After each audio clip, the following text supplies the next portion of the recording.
everybody from Mystery Incorporated. My name is Fred, and I've got the rest of the squad here with me. Let's bring in Daphne first and foremost. How's it going over there, Daphne? Well, jeepers, Fred. I just hope this ghost doesn't mess up my makeup. It might there. Up next, we got Velma. How's it going, Velma? Oh, well, jinkies, Fred. I can't see a thing without my glasses. Let me... Oh, here we go. Yeah. Okay, well, let's find this guy. Yeah, perfect. Much better. Shaggy, what's going on down there? Oh, like zoinks, Fred. Why can't we ever, like, investigate a Burger King or something? I'm not sure, man. That sounds good. And to round us out, Scooby, rather, is with us. Do I Go have ahead. to? Yeah, go ahead, Scooby. Let's hear you. Okay, Raggy. But who are we searching for? I don't know who the squad is after today. Let's bring in our mystery SPL Strangler. Wait, what? I was just told to wear a mask today. That's all I was doing, so I just got this out of the closet. Well, I don't know, gang. I don't know who we think this is, but the SPL Strangler is strangling people, I guess, somewhere in the SPL. We gotta get this guy! It's time. We have to. We need to bear down. We need to buckle down and get him. It's time to split up, and it's time to start the SPL. Well, time it is to start the SPL, and so far, the makeup's going pretty well, so hopefully we won't be finding anyone strangled today, so you can help solve who that is, and who better to help me solve some mysteries today? I guess we're trying to find out who's going to find the dubs. Then, well, I guess Scooby on this side of the desk with me. Aggro, how are you feeling, man? Your face says it all. Zoinks. It's so emotive. Yeah. You know, when I suggested the Scooby-Doo gang, kind of hoping to be Fred. Turns out Don't we Dave all? is a better Fred, and here I am as Scooby-Doo. It's Okay, almost unfair, right? Like, I mean, he literally just got to put on a shirt and an ascot, and it's I like, know. damn, he just looks like Fred now. Like, it didn't even do any work for it. Look at this. I got a wig. I got makeup on. Look at that. He didn't have to do any of that to keep going. It's kind of like how, at least what we expect, Ghost isn't going to have to do anything to look different today. They're already pretty scary, and for Halloween, I don't think you could get much scarier than having to face against the #1 team here. That's what Radiance are going to have to deal with as they move forward.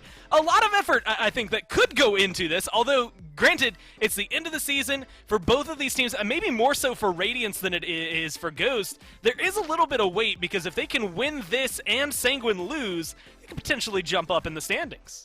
Yeah, this is an important set for Radiance for sure. I mean, Ghost, they're locked. They're the #1 seed, but Radiance still has a chance to move up, and it is worthwhile because would you rather end up playing against a team that you feel like you might have a little bit more trouble beating early on in the tournament or later on in the tournament? So seeding, always fairly important for that. You want to be on the other side of the bracket. I'm pretty sure Sanguine Radiance would end up playing against one another no matter what, because 3-4 is usually the matchup we have in that spot. But being on the side of the bracket opposite a team like Ghost can certainly end up helping out your causes of trying to get to the finals.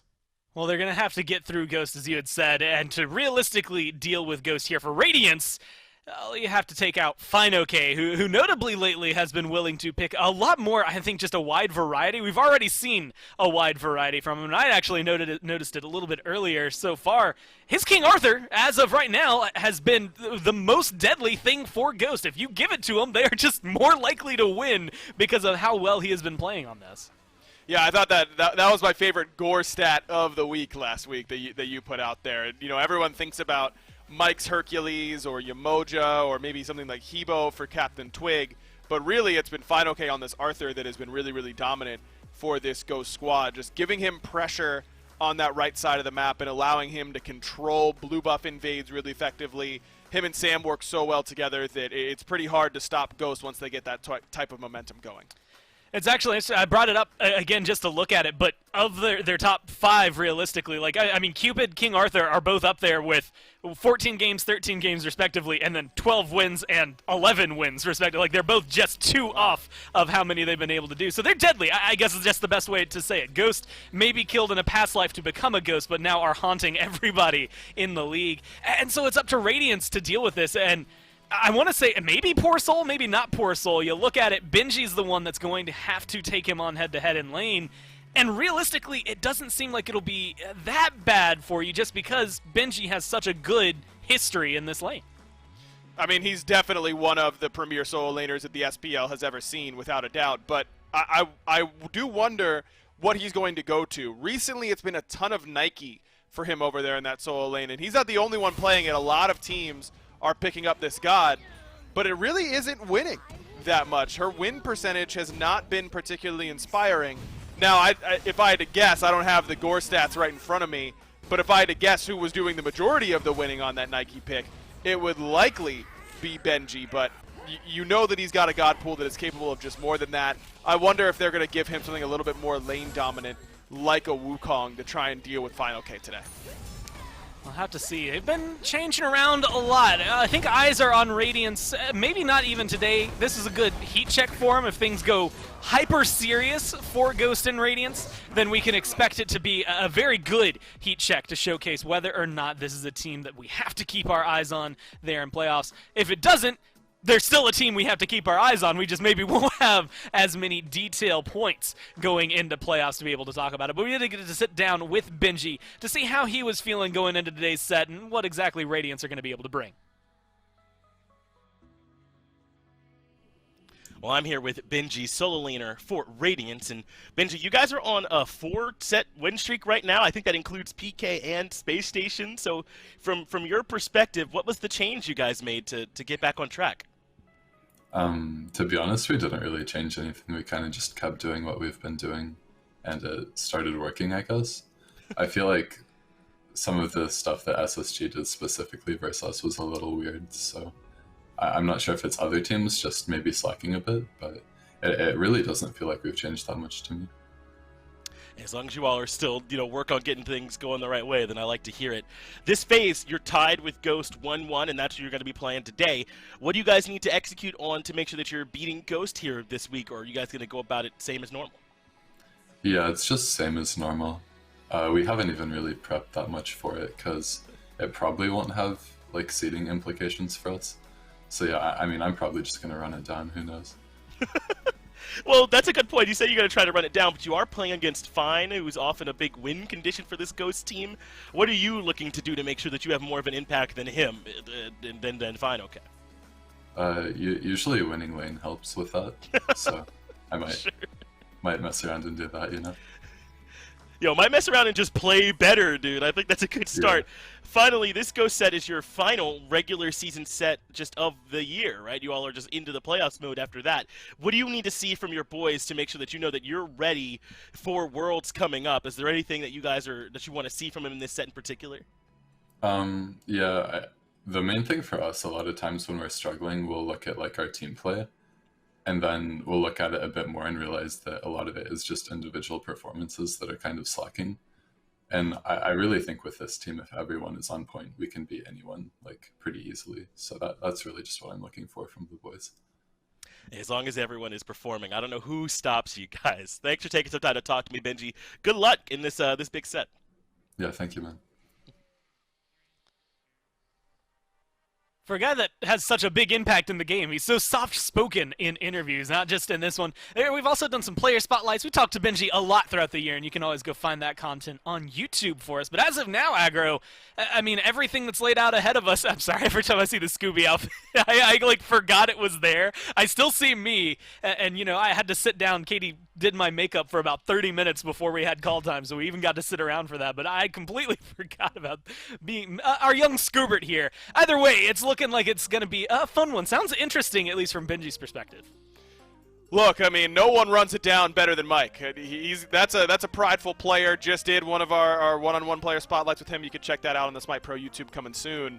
And look, he takes a lot of pride in being able to run it down harder than just about anybody. That could be the key here. Who runs it down harder between Benji and PBM? I think I like the supports odds at that one. It is just interesting. I think it's going to come down to picks and bans. There's also a lot of weight, I think, that can come into this game, depending on maybe what we see Radiance do. We'll see Ghost reply. I mean, yesterday we got a Scotty, we got some Apollos, and maybe at least that first game between Knights and Obey didn't seem let's say, up to snuff with some of what we expect from all of the other teams. So we'll have to see where exactly Radiance go with this one. It seems like they were doing their homework, though. King Arthur, the first one taken care of. We talked enough about Fine OK, but I'm happy to see that it pays off. Normally, at least the first couple of bans almost always end up going towards Mike, so I like seeing that Radiance have done a little bit of homework on everybody else.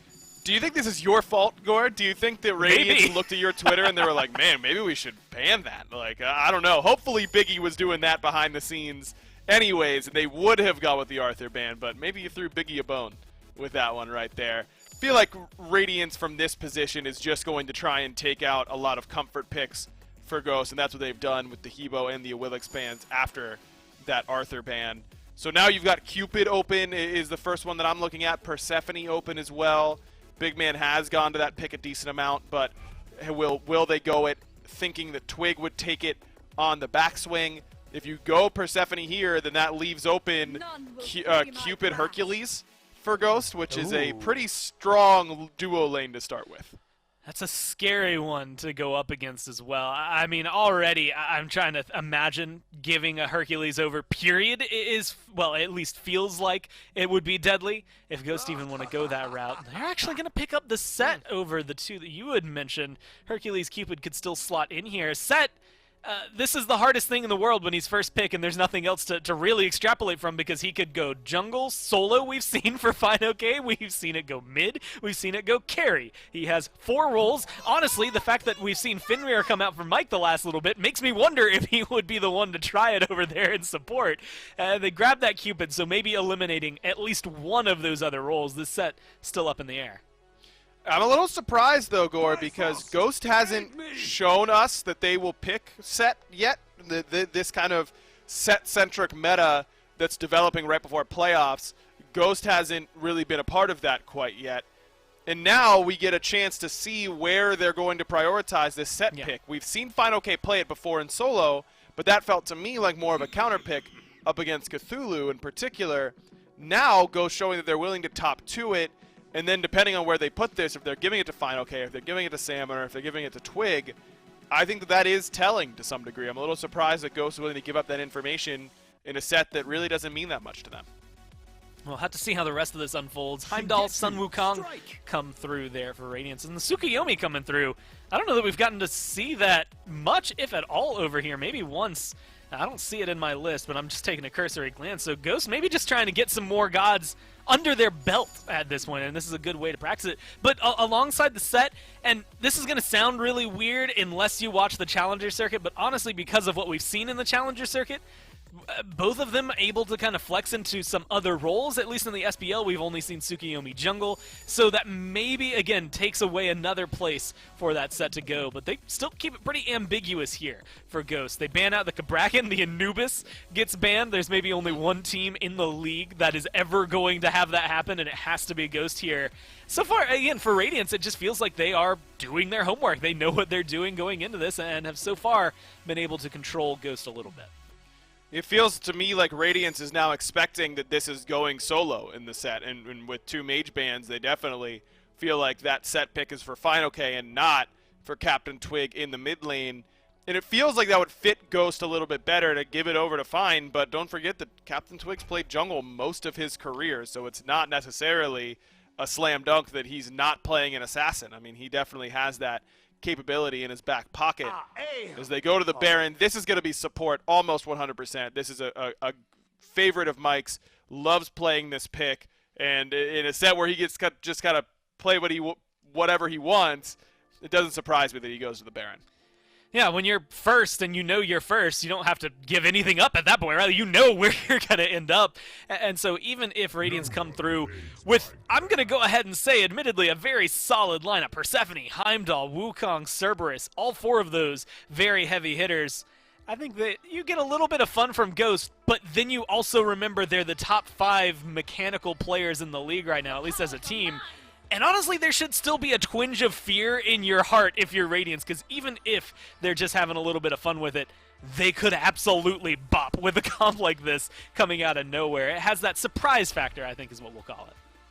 Oh, Geb, so maybe not. Maybe it'll be Baron in the mid lane here for Twig. Set solo, and then Geb's support.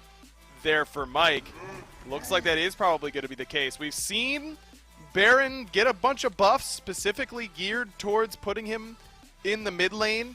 Was it Twig who played Baron mid? I think we've only seen him once, and it was in the mid lane, so we know that Ghost has done it before.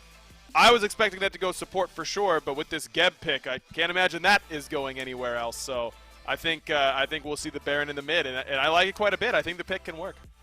Well, he disappeared. In Phase 1, he was kind of a premier solo laner, would come out for pretty much every team at some point throughout Phase 1. Then all of Phase 2 literally void of Baron until last week, and so Ghost are the only team playing him right now. They're also the only team playing Anubis, so there is, I think, a little bit more merit to Twig being able to flex around. It makes things a little bit more interesting. Let's figure out where all these picks are going for Ghost as we go down to game number 1.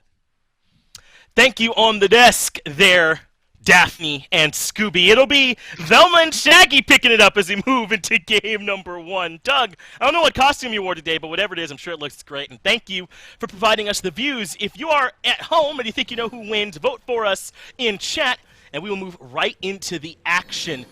Aggro had the read on this Ghost draft, set over in solo, Baron mid with a Geb support. Myth, this feels like a slightly slower start here from Ghost than what we're used to. Yeah, very slow early game. This Baron's going to need a couple items and levels before he really has any huge amount of kill potential. Geb, obviously one of the slowest starting Guardians in the game. It feels like to me, Ghost maybe trying out a new identity, a new strategy as we gear up for the playoffs. And you know what? They're a team that I think are very capable of playing this style. I think so too, man. I mean, we saw Sanguine do this, right? A bit of an evolution for them towards the tail end of the season. Now, with a renewed focus on early to match with their excellent late game. And Ghost's never been bad at playing things slower or in the late, but I think kind of showing that hand before playoffs, before Worlds and all that is a pretty smart move. Now teams, if this turns out to be successful, might have to second guess it. Remember, this is a match not quite as much on the line as what we saw earlier, but still one that I'm sure both these teams would prefer to win. As a little bit of aggression from Mike, despite being the Geb, does at the very least get them some pressure over there in the long lane. Yeah, you can take Mike off the aggressive pick, but you can't take it out of him. And I'm glad that Doug decided to highlight the Soul lane here, because I think this is a lane that could be very volatile, the Sun Wukong up against the Set. Set should have a very big advantage in the first 3 or so levels, but once Sun Wukong finishes up that Soul leader and gets that additional sustain, I think the lane should start leaning his way. So we might see Ghost put a little bit of early game pressure in solo just to make sure that FineOK gets off to a good start. I wouldn't mind seeing that over there. Set has become just the flavor pick, huh? I mean, I said he was the flavor of the month, but he's gone beyond that. He is in almost every set at this point. And I don't know that the results have necessarily lined up with his adapting avoids the Kusarigama from Sam in mid, but we know that the potential certainly does, right? A set from ahead, like you often would expect from your solo laner, is a nightmare as Benji nearly finds the solo potential, but not quite enough damage this early on. Not quite, but already Benji looking pretty confident in this lane. I think if he's able to control it from here, you don't really need to worry about it. And having Benji perform well at this point means that Radiance can allocate their resources elsewhere, be it in a 3v3 or looking for a dual lane gank to abuse this Gab in the early game. I think that's really big for Radiance that they're able to just rely on him in the solo. Well, remember my interview with Benji, Myth? I asked him, what's your plan for dealing with FineOK? He's such a big impact player for Ghost. And he said, I don't know, man, maybe I just win lane. And so far, he's doing that, right? I mean, and listen, I learned that when you joined the team. I think that is how our high-level players think about the game in such simplistic black and white terms like that. Like, I think I'm just going to win. And oftentimes they're right. So we'll see if Benji can follow through. I mean, there's no better strategy, truthfully, than just win, right? I mean, why think any deeper than that when that's an option? Maybe he has to be worried with Sam versus Soccer kind of rotating through, but it looks like blue buffs more so what's on his eyes. And keep your eyes on Sam. This Tsukiyomi, the second he ticks over to level 5, is going to have a ton of kill pressure in the mid lane, in dual lane, anywhere he needs to go. It's very strong at a Heimdall in particular, able to chase him down through the Bifrost with the ultimate. There's a lot of interesting mechanics that come into play here. Yeah, I'm excited to see how, you know, all of these picks are going to end up playing with the Heimdall, because you're talking about the Set in particular, the Tsukiyomi, and how that gank potential might work for him. Twig on this Baron, this is something we've seen, I believe, from Fine in this phase, so maybe showing that Twig can play it as well in the mid lane, or at least this season. I'm sure Gore, our stats guy, will get at me if I'm wrong on that one, but we've seen this Baron. It's not a complete shock out of nowhere pick, I don't think, here for Ghost. So I'm interested in how Twig plans on building this. Is it going to go more utility or damage, or what's he going to be looking to provide, and then how he executes it later as Cyclone Spin prevents the knock-up with that Gallarhorn. Adapting is nearby on this Nemesis pick, but not a lot of option, even with the duo lane still level 4, once he shows up on that ward. He does get spotted out there, but Geb's rollout being down and adapting being level 5, I think they may have missed a small opportunity, if not killing the Geb, at least finding maybe 80% of his health bar, forcing him to back up, and instead gonna be a little bit slower on the play, adapting a player that's very content with just farming out the early game. And on this Nemesis pick, he doesn't really need to set the pace. Sanford Soccer's got a much stronger early, so as long as adapting is doing as much as than Sam, he's getting the value that he needs. That's what he's thinking about here for now, as both of them seem to just be keeping their heads down and farming, for the most part, out of the jungle, trying to make sure that they're ready to come out whenever their power spikes are going to be hit. Nemesis is one that we have seen be active at 5, and it's one we've seen wait a little bit until maybe 2 items or so are completed, and then look to get a bit involved. You really got to make sure you're being careful, though. I think both of these junglers, Myth, have so much punish potential. If you're a little bit out of line, or maybe you use your cooldowns or relics a little bit too early or something like that, if they have that information, both the Tsukiyomi and the Nemesis are very good at punishing. They are. This is an interesting pace. I guess Ghost just kind of fully slotting themselves into that style of the draft, that waiting for the mid to late game.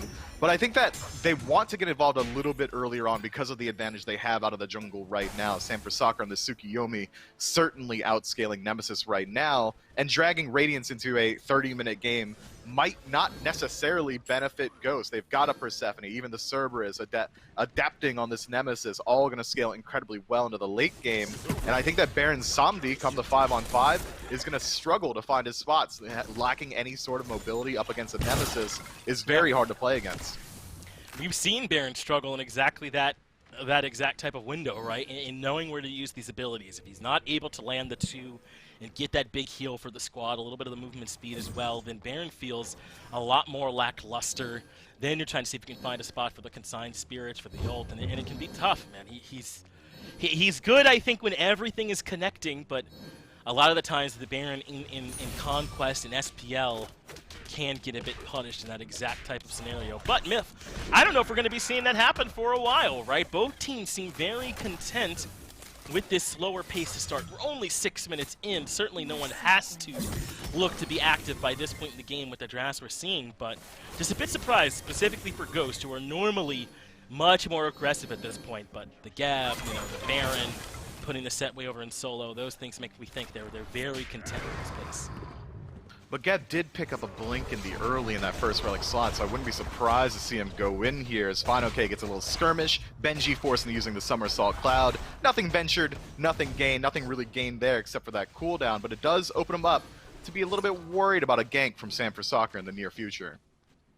Yeah, it ends up being the King Slayer for that Somersault Cloud over there. The pressure from that ultimate. A big reason why I think Set's so popular right now.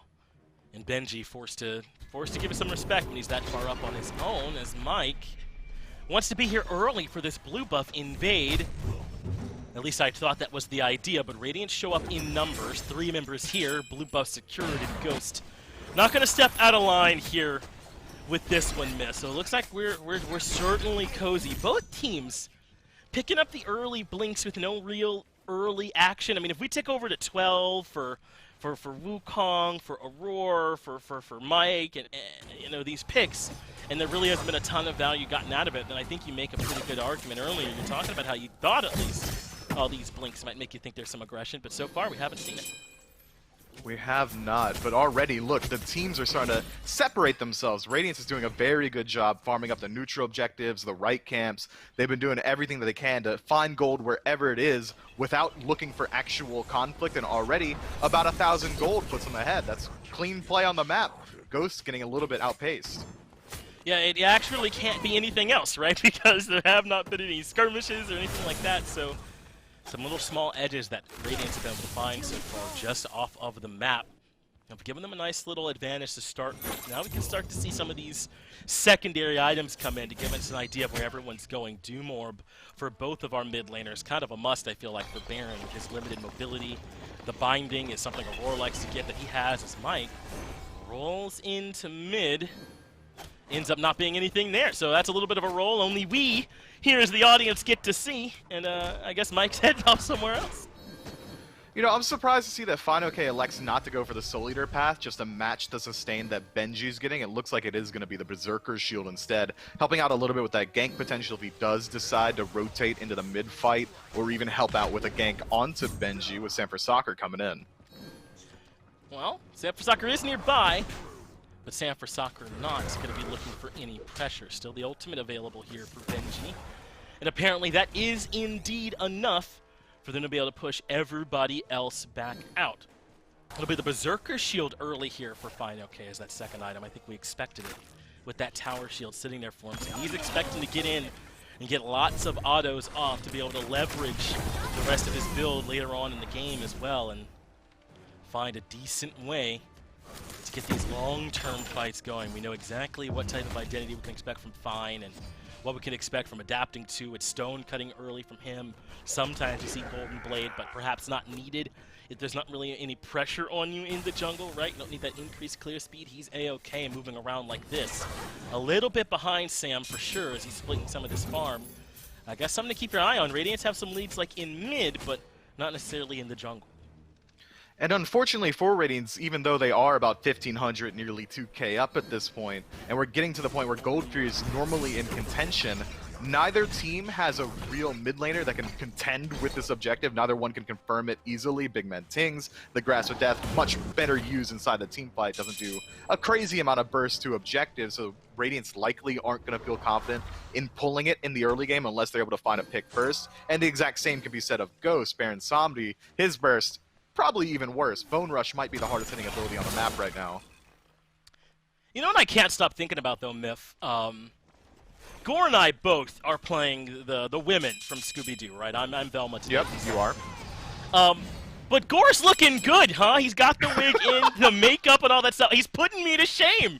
And it's kind of hurting my feelings here a little bit since it's so slow. I've had all this time to marinate on how much better he pulled off Daphne than my Velma. But Mike, freeing me from my pain perhaps as he's been pulled in. Aurora, though, not able to lock him down. Cataclysm, perhaps for the CC immunity, but he falls anyway. Bone Rush and the damage from the plants gives us our first blood. Persephone's damage output is ridiculous as FineOK, surrounded by 3, doesn't have the Clay Soldier to get out of there, but does get out anyway. Aurora not quite able to find the CC. Aurora gonna blink in to keep up the chase anyway, but the Ghostly Breath does miss landing the stun, so has to rejoin up with the rest of Radiance, but they are gonna take their time to strip away some farm in the jungle. Not a bad game here from Radiance so far at all. Some aggression there in mid on the back of all this Persephone damage. Remember, they picked this for teams. At first overall, even over Hercules, there's more action here in right. FineOK now chasing, adapting. That's left Sam with Benji in the back.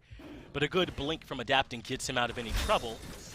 And another blink from Benji allows him to disengage as well. They'll turn their sights towards Aurora instead. Knock up there from the shockwave as the slows come through as well. And I think Aurora has been caught. FineOK gets the kill on the surface. This large grouping continues though. Ghost not quite done with it, moves in towards adapting.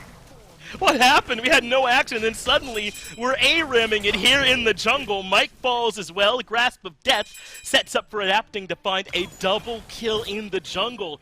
And I don't know what happened there, Myth, but the seal has been broken, and they are ready to fight. They are. Cyclone Spin goes for a red buff invade, rides the Bifrost out. He matches exactly what Panda Cat did on the opposite side of the map. So a bit of a minute play from the duo lane while a bit of a skirmish happens on the right side. And Radiance comes out ahead handedly overall, 3-1, pulls their lead up to 3k as well. And now we're getting to the point, 12 minutes in, where 3,000 gold is pretty sizable. They still might not feel comfortable looking towards this Gold Fury, but they can certainly look to force another fight around the Pyromancer, play around the Soul lane, because it seems like right now, Benji is heavily outpacing FineOK, 2-level lead out of the short. You know, Myth, I feel like a true friend would have had my back there earlier. I'm worried about you know, the relative value between me and Daphne, and you didn't have my back there at all. You're just like, yeah, it's not close. Score is doing it better, man. Have my back a little. Look, you the turtleneck's a good look, man. I think it was a good investment as well. You could wear that anytime, you know? That is a unisex top that you've got there. I don't think Gore's going to show up in the sparkly makeup every single day. So, if we're talking just pure fiscal choices, you may have come out ahead here. Okay, at least I made a good financial decision. Even if maybe I got a little bit outclassed here in this one. Thanks for coming around to my side there, Myth. But as you covered earlier, things have now moved into Radiance's favor. It looks like they want to exercise that lead. At least they're posturing here near gold, but they haven't exactly started it up yet. They heard me getting excited about a fight there. They said, no, not yet, Finch. You gotta keep waiting. And they broke up instead. They did, resuming that 3v3 in mid, and already we're seeing the weaknesses of Geb get exploited as Adapting blinks in, finds the ultimate, but PandaCat feels the love's enough. He gets out of there pretty easily. Yeah, I'm not even sure it ends up being that favorable. Adapting uses Blink and his own ultimate as well, but PandaCat's ult is great in a team fight, and I think that opening has convinced Radiance to at least consider starting it up, but they changed their minds again. There is something they don't like about this Ghost defense, Myth, because they keep dropping it. There's a lot of CC, a lot of AoE CC on Ghost, where if you're fighting them inside a corridor, you have to worry about the Cataclysm, or Baron Samdi's ult, or even PandaCat's ult, not in that scenario, but in general. There's a lot that Ghost should be able to use inside of these jungle team fights that should be able to swing it in their favor ever so slightly, whereas Radiance are really relying on exactly two people for their CC. Big Man, Tings, and Aurora looking for it, the Grasp of Death and the Stygian Torment, and if either one of those are down, then I don't think Radiance are really comfortable looking for a team fight just about ever. Myth, I feel like we haven't seen in the last 2 weeks Set do anything except exactly this, be 2 levels behind, like by the 15-minute mark. Well, there you go. I guess we saw some of it as he put Benji pretty low there in right and forced out the Somersault Cloud. So if he can ever get through a laning phase even, then I guess we'll get to see some of that here, as so far it has not been showing up. Radiance are over near the Fury, but Ghost send 4 over in response. And again, Radiance, I think, kind of have to be cautious. You mentioned earlier all the control and the fact that it's AoE and how that's deterring Radiance. I think we've seen it several times. We have, and Mike, despite falling in the early twice, has been able to catch up to Aurora, so now Ghost Gaming kind of speeding up their farm a little bit. Mike's been leeching a lot, whereas Aurora's kind of slowed his own down, which is why we're seeing this Thieves really struggling to find stacks, but I think that Radiance are absolutely fine with this pace. We know that because we've got 16 minutes of data here telling us that they're absolutely fine with this pace, but eventually you're going to hit level 20. You only do it once, and that's where Radiance is really going to have to utilize their... We'll see if they can find a way to utilize it, as you're saying, and if that clock is ticking quite the way that we might think it is. Ghost are approaching a point where I don't think there's a lot of Guardians I'd rather have than Geb once we get into the late, right? Shield me, stun them, and make it easy for all the damage to come through, and that's exactly what Geb can provide. Again, some positioning around the Fury, and I think this time they might mean business. It's fine, okay. A level down, diving the tier 1. Somersault Cloud is the response into the Cudgel, but somehow everyone makes it out of that unscathed. No deaths on either side, trading the ultimates evenly. Benji still has both his relics, though, so if these solo laners get involved near gold, he'll have a slight edge. All those plants down, though, Myth, I think Radiance might mean business this time with all that gardening they're doing. They should, and if anyone on the side of Ghost walks in, they're going to take a ton of damage to the face. But every single time we see a fight happen in the solo lane, if FineOK doesn't finish off the kill, Benji won the fight. FineOK has to go back to base to recharge his health bar. Benji has to Jinku bang a wave twice, and he'll be back to 100%. So I think that Benji's fine with it. I think this might be it, right? Look at this pathing from Benji. He's moving over towards the left side of the map, and FineOK has not yet realized he's missing his lane opponent. Now Fine is kind of moving into the jungle a little bit. Maybe he's starting to proxy a bit, but this is Radiance's window. They'll see Fine on this wave and know they're guaranteed the 5v4. The Fury being burned, no one from Ghost stepping in, and I love the way that they played this. It was all on their clock, Myth, and Ghost had to try and just be there on time. And you see the path that Benji decided to take deep through his tier 2 tower, down and below his own red buff. He wanted to make sure that he never stepped on a ward so that it wouldn't alert Fine OK to rotate out as he did. Instead, Fine, as you said, had no clue. He goes to proxy the wave and loses out on the Fury in return, but that's still not enough to separate these two squads too much. It's about 4,018 minutes in, and as the clock keeps ticking on, this small amount of gold means less and less. I want to see Radiance, while they still have a lead, try and push it somewhere, be it through a 3v3 in mid around their Persephone, or in a fight around this Pyromancer. We've already seen that the strategy of gardening on an objective works. We'll see if it works again. It's already worked. Pyro is so low, and Ghost again let an objective go by. Really without any contest. We have not seen much by way of a full team fight, even not much of a 3v3. We had the one skirmish in mid that resulted in teams finding the kill onto Mike. But aside from that, it's been picks sort of in the jungle. We had a long, elongated fight over there near that fire giant about 10 minutes ago or so, and it's been poking from a distance, setting up around objectives, mind games from these teams since then. Not a whole lot committed, really, from Ghost to try and contest Radiance at this point in the game. Perhaps they're just trusting in some of their more late-game leanings to cover up for a deficit. You could do that, but eventually you need to stop the bleed, and the bleed's starting to become a little bit ridiculous. If Radiance is able to sneak away with another Gold Fury or even pull the Fire Giant, they might be able to with the amount of resistance we've seen from Ghost so far, and that's 0, by the way. They're not willing to fight even in the slightest. Radiance could just win the game. You can wait as long as you want, but eventually Ghost is going to have to snap shut that trap. Aurora's lurking outside the tier 1 with plenty of damage behind him. If this is a Blink Stygian Torment, at the very least you must beads, but right now it looks like they're slowing down. They are pushing the minion wave in, though. I think they want to try to 3v2, force this in. Adapting steps in right behind. Aurora is the one forward. He gets the stun and the Stygian Torment to follow up, so Mike gets pulled in, but this Geb is tanky. Aurora leaps away from the Baron ultimate as Benji has now joined the fray. 3 ultimates committed there in mid-myth, and they don't find anything, and now it is Fine OK's turn to get involved. Sam is right behind him, but Benji behind everyone. Somersault Cloud damage is big, and that is enough to deter Ghost for now. Twig has no way to close the gap in these fights. The CC really never comes through. We didn't get a ton of CC out of the Geb either, and it just fizzles. Benji drops too low. He's the best frontline tool that Radiance has at that point after the Stygian Torment goes down. So there really is no engagement, but the healing from Captain Twig came into play in a big way, not only speeding up the dive of Fine OK, but also just keeping his teammates topped off. PBM and Twig both were pretty low there, and it keeps their tower standing, but for how long? Radiance has seen now that they could still win a team fight even if they don't confirm their kills. You can see that Fine OK, I think, is a bit more impactful at this point, right? I mean, he's caught up in levels with Benji, only about half a level or so behind as Aurora. Gotta be careful, there's plenty lurking in the jungle. He makes it back to the squad and is A-OK. So I think a lot of pressure now onto Benji to make sure that it's not just the laning phase where he found pressure and out rotations. He's got to find that in these fights as well.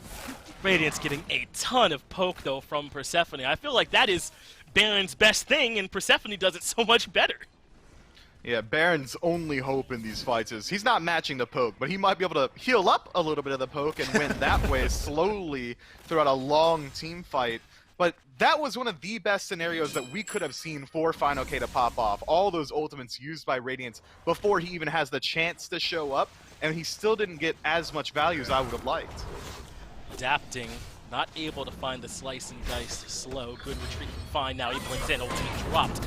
Slice and dice does connect, but not able to get the slow in this form. Boy, have they got him low, and Benji picks up the chase. Good shield coming out from the Geb. Cataclysm immune by the Stygian Torment, but Fine OK lives, and it's Aurora who falls. Grasp of Death, though, from downtown from Tings connects, but this fight still belongs to Ghost. They get 2, and Radiance only find 1. Now with the 4v3 advantage, where can they look to go? Fury respawns in 10, Pyro not far behind that. They've got a window. And Ghost still have a couple ultimates available as well. Sanford Soccer and Twig maintain theirs throughout the entire team fight. They can go anywhere on the map right now. It's their oyster. They can go for the Gold Fury. They can look to push down the Tier 1 tower. They've got 30 seconds left on Benji's respawn, and he doesn't have teleports. They know wherever he's coming from is going to be walking straight from base. I think Ghost could very easily have gone for Fire Giant there. That is a huge fight, though, for Ghost, right? I mean, with all that pressure that Radiance put on the Final K from the start of that fight, and I don't know, Myth, that was such a telegraphed and delayed gank on the Final K over there, and that commit kind of set up the whole fight in favor of Ghost. But I understand Adapting's mentality sticking with that engagement. Once the set jump is down, all you need to do is find a couple slows. You have a roar on the flank to help you out with the CC as well, and you just need to blow them up. Unfortunately, we saw that this Nemesis damage with this auto attack centric build is good if he's allowed to land a ton of autos, but Set walks just as fast, if not faster. It has the slow as well to make sure that Adapting has to struggle to find those auto attacks and survives just long enough for PBM to find his way into the shield. Now that's the Pyromancer going down for Radiance. So still the ones controlling the neutral objectives at the very least. And they want the biggest one, Fire Giant being looked at. The knockups do land, but Ghost are right here. Final K blinking it over the wall. Not with the Relic, but with the kit. Grasp of Death connects in the back. A Stygian Torment from Aurora finds nothing, and he gets a bunch of ultimates put on his face. Sam finds the very first kill of this engagement. Benji, though, does a good job getting Sam low, so Tings can find the kill. But now Benji has to make his way out of there with low HP and no ultimate. Cyclone Spin uses the Bifrost into the back of the fight, and Panda Cat hunts him down. That makes it 2 for 1 in favor of Ghost. And Myth now, Ghost have won 2 fights in a row, and very likely this FG. Frenzy popped from Mike. They've got the objective low, and Adapting can't make it in. This game now in Ghost control. It is. Adapting forfeits his life there, stepping forward. The blink is good to get him out of a sticky situation, but Panda Cat's definitely on the chase. Panda Cat does eventually dash to get away from Benji, but I think they're going to let Adapting go. I thought he was dead as well, but he makes his way out of there. So it ends up being a 2 for 1 plus FG in favor of Ghost. Now the kills are even. The gold is even, and this game, if it's even, you got to think it favors the team with a late game Geb on it, right? And they're starting to make this set work as well. Ghost are kind of hitting their stride. They really are, and so far, I don't know if you've noticed it, Ghost has ignored Big Man Tings in every single fight. They're allowing him to do whatever he wants. They haven't attacked him. He doesn't go touched in that entire Fire Giant engagement. And now Ghost has the tools through CC with a slight lead and Fire Giant to engage on their own terms. They've been playing this reactionary style, but now, I think for the first time, we could see PBM blink in aggressively, find the Cataclysm, set up for a kill onto this Persephone. It might be an active decision from Ghost to ignore, just knowing that Persephone's the only god in the game that can kill you from the grave. Might as well take out some people that aren't going to come back and keep fighting. But I think now Ghost Gaming get to choose their engagements where they want to go, and Big Man Ting should be target number 1. You'd think so. Misspoke earlier. Adapting also undying up until this point on the Radiance roster. So he's been safe as well. And, you know, I think Adapting's pressure onto Fine, I just don't know if that's going to be his best option. The slow immunity in the kit there for Set. We saw it save him in that dash earlier, in that escape. Adapting going to need to find someone better to spend his attention on. His Ghost are now pressuring the Tier 2 tower in left. They've brought it down successfully. A soft defense here from Radiance as they let this one go. And still plenty of time on the Fire Giant here for Ghost if they want to grab these last 2 remaining Tier 2s. They're slowly making their way to mid, pushing up the wave. Going to look to threaten this one as well. And Tings is just going to be this deterring factor. The poke from a range, the ability to just lay down all these unmitigatable traps. It's going to be hard to walk through them, and he's the reason, the sole reason on the side of Radiance that Ghost decided to go for the Tier 2s instead of these Phoenixes. They're playing for the safe style, trying to establish a lead as they gear up for the secondary Fire Giant. They move in with Mike first. Makes 6. Good poke from Twig has now brought Benji a little bit low. There's the Fields of Love, though, coming out for Panda Cat, and that does put decent damage onto Aurora, who immunes the CC at least, and it's fine. Okay, moving in with the ultimate that falls. Sam gets Cyclone Spin in trade, and the ultimate takes him to Tings for the double. The first fight where they get rid of Tings, and maybe coming when they most needed it. That is the mid-tier 2 down. Now they got the 4v3 if they want the middle Phoenix, and boy do they want it. They've got it low already. And that is the structure going to Ghost. They've broken open the base for the first time in Myth. This game felt paced in favor of Radiance the whole way. Ghost took a couple of very patient fights, and suddenly, here they are breaking things open. Adapting finds Sam in the jungle, but maybe not the best fight ever. Finds a small heal from the Baron Somdi, and Adapting disengages. It's Halloween, Finch. Ghost Gaming's dressed up as Sanguine. They don't care about the early game anymore. They're playing for the late, and it's a good look on them. I mean, if we want to talk about costumes that got value, this is one that they're going to be able to put on at Worlds, at playoffs. I love this look on Ghost. It's a great look here for him, isn't it? I mean, we already knew that if you gave Mike the Hercules or Sam something like an Erlong or an early game pick, then this game could end in a hurry. But we're seeing this different look here from Ghost, a patient play style where they spring the trap on you 24, 25 minutes in, and suddenly they're in complete control. And now the holders of about to be more than 5K gold lead, make it more like 6 or so. And they've got map control as well. There's no tier 2 towers left for Radiance. The mid Phoenix has fallen, and it is right around that 6K mark for this gold lead as well. They're in a great spot. And Radiance starting to struggle, man. I don't know what their way in is. I mean, maybe Aurora with the Stygian Torment, maybe the Grasp of Death. They don't have a lot of great ways to start these fights off on their terms. I don't think they need to look to start the fight themselves now. Ghost with a lead in this dive-heavy comp between Set and Tsukiyomi. They should be able to play reactionary, and that might be the best-case scenario for Radiance. They can have Aurora play in the backline, peel for big man Tings, force Ghost Gaming to walk into Persephone's veritable cabbage patch that she's able to plant wherever she wants, and then have Adapting off the back of any form of CC. Even if it's a frontliner, they could CC'd on the side of Ghost, strip away that defense, and find a kill there. I think that Radiance's draft can work from behind. They just have to play incredibly safely and try their best not to take these fights in neutral territory. And look at this last item that's come in here for Mike. If that is the Staff of Mirrodin. After the ultimate, he'll get a double cast of that next ability, and Geb has some great choices. I think I'd be happy with double Shockwave or double Shield, but if they're the aggressors, double Shockwave is hard to beat. We might get to see it here as the Fire Giant's already down to half. Ghost is in control of it, and Radiance are lurking nearby, but there are big Fire Minion waves coming down mid. You can see them pushing already, and Radiance will have to reckon with this. The Fire Giant is down. It belongs to Ghost, and Radiance are now on the retreat. But Adapting is heading like he's trying to meet in mid. He knows he has some waves to clear up. He does. Radiance has to push that as far forward as they can before Ghost is able to get down onto this right side. It's a slow back from Radiance. If Ghost spotted out, it's really only Cyclone Spin here on the defense. Unfortunately, Ghost doesn't have the overhead view like we do, so they don't know that opportunity had arisen for them. So they're going to wait for the minion wave and work their way in like that.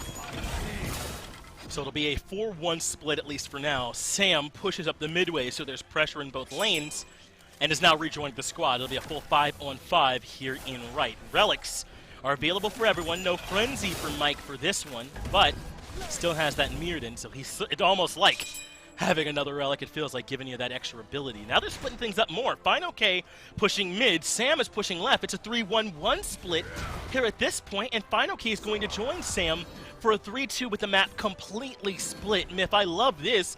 How can Radiance afford to defend the two side lanes at once with the lead that Ghost have?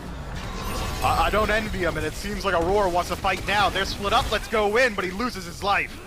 Yeah, too many ultimates dropped on him, and he falls first, but great work from Adapting to get to Twig and find damage onto 2. Tings deals with Mike as Adapting essentially gets a triple. It's a double, but he's set up for the third one there as well. Now Fino K stuck in the middle, looking for his sustained damage, but it isn't enough. Cyclone Spin with the defense. Radiance stuff them at the base, and now can start to push on their own. But it's a calculated loss from Ghost Gaming there. They know that they still have their towers available. It's going to take a long time before Radiance is able to work their way in towards their base. And meanwhile, losing a team fight, we see a left side Phoenix go down. The efforts they put into mid make sure that the minion wave is able to clear out that mid Phoenix. I think Ghost Gaming, despite falling 4-1, come out way ahead there. I think you might be right, Myth, especially because Radiance don't seem to be able to do anything with this time. Cyclone Spin and Benji at the least. We'll get this tier 2 tower in right, but Tings is to go push up the left wave. Adapting farms a bit, but has to help push up mid. Ghost's position at this point was so ahead, so comfortable that they leveraged it, even in a losing fight. at least in terms of who got more kills, they found a winning fight and opened up this base a bit more. Radiance are a ways away, I think, Myth, from being able to start thinking about offense from this point. They have too much to defend at their base. They do, but now what is Ghost going to do? Are they going to decide to wait for this next Fire Giant 2.5 minutes from now, or are they going to continue trying to push down this right side? We might see Ghost just try and work these minion waves in and force a defense on the Titan, which would put Radiance in a hard position, and whether or not they want to take the fight inside their Titan room or group up and catch him out inside the jungle. But look at this grouping. If Ghost spots out Radiance, or even just adapting, they might be able to turn this fight around. A single pick here on the side of Radiance means that they likely lose the game. It does. I mean, it is. That's the case. They're walking a fine line right now, a thin, tight rope that Radiance are currently balanced on, and they're willing to risk it on this Fury. At the very least, they're showing some presence, but I like that they're kind of hedging themselves towards leaving more than defending. It's an Oni Fury. That's a big one this late in the game.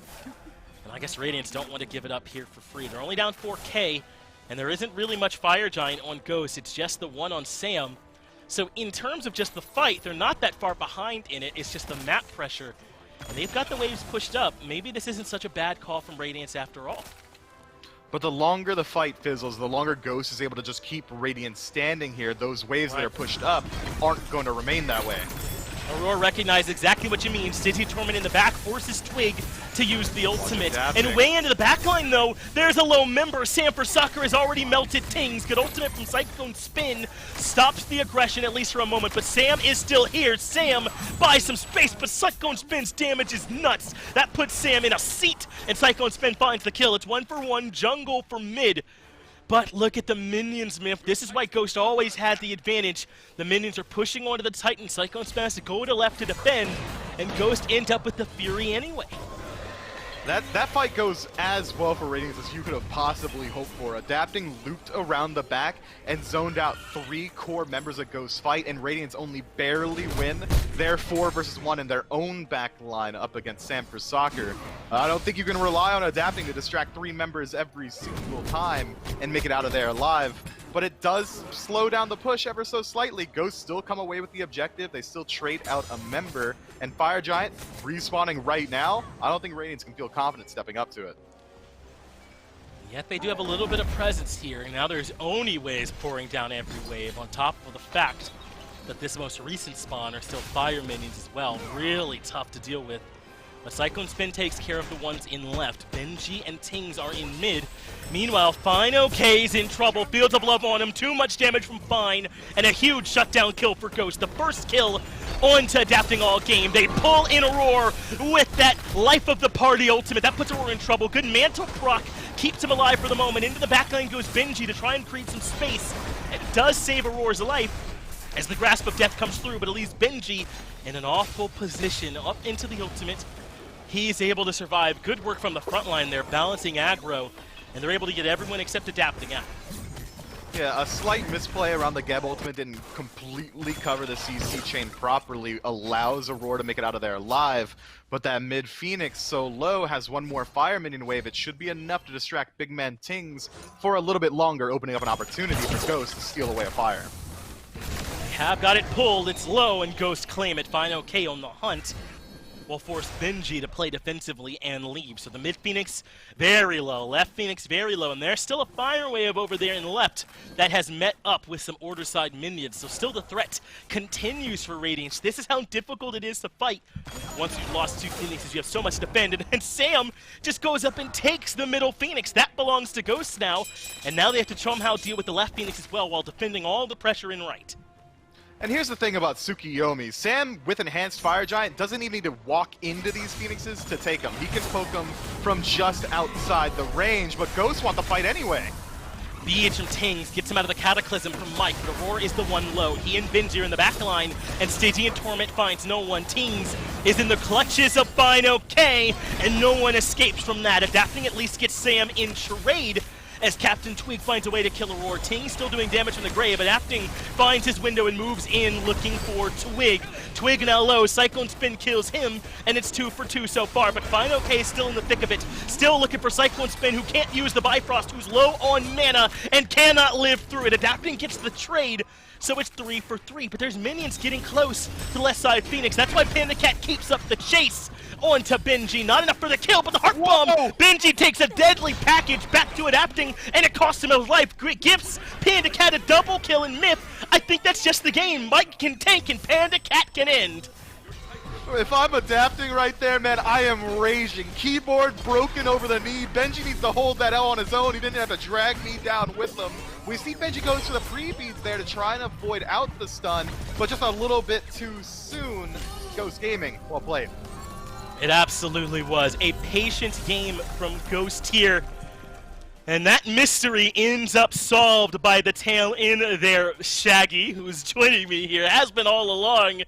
And I'm doing my best Velma RP as I can here, Myth. This was a patient one from Ghost, and Radiance either can't do enough in the early to close it out, or just weren't there enough in the late to overcome the deficit. Yeah, it just felt like Radiance had a lead and they were hesitant to use it, just like Zoinks, man. Ghost Gaming are just playing this new style on Halloween, just dressing up. Yeah, I know there's one mystery of where that facial hair is placed, huh, Myth? We'll work on that after this break. We'll be right back, though. Stick around to see what Daphne and Scooby have for you on the desk.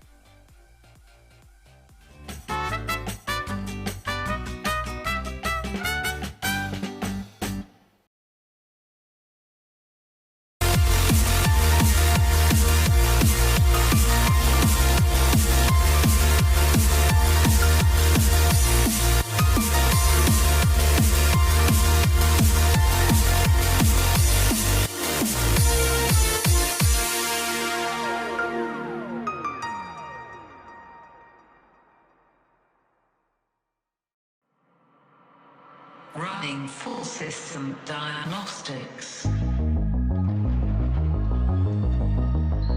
Machine status fully operational. System online. All stations are now enabled. Target dog the resistance. Operation Overkill.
It's a long one, but Ghosts still come out on top of that one. Gormizer, aka Daphne, still here for you. But before we get to breaking that game down, we've got to talk to you about the Reaping, the in-game event.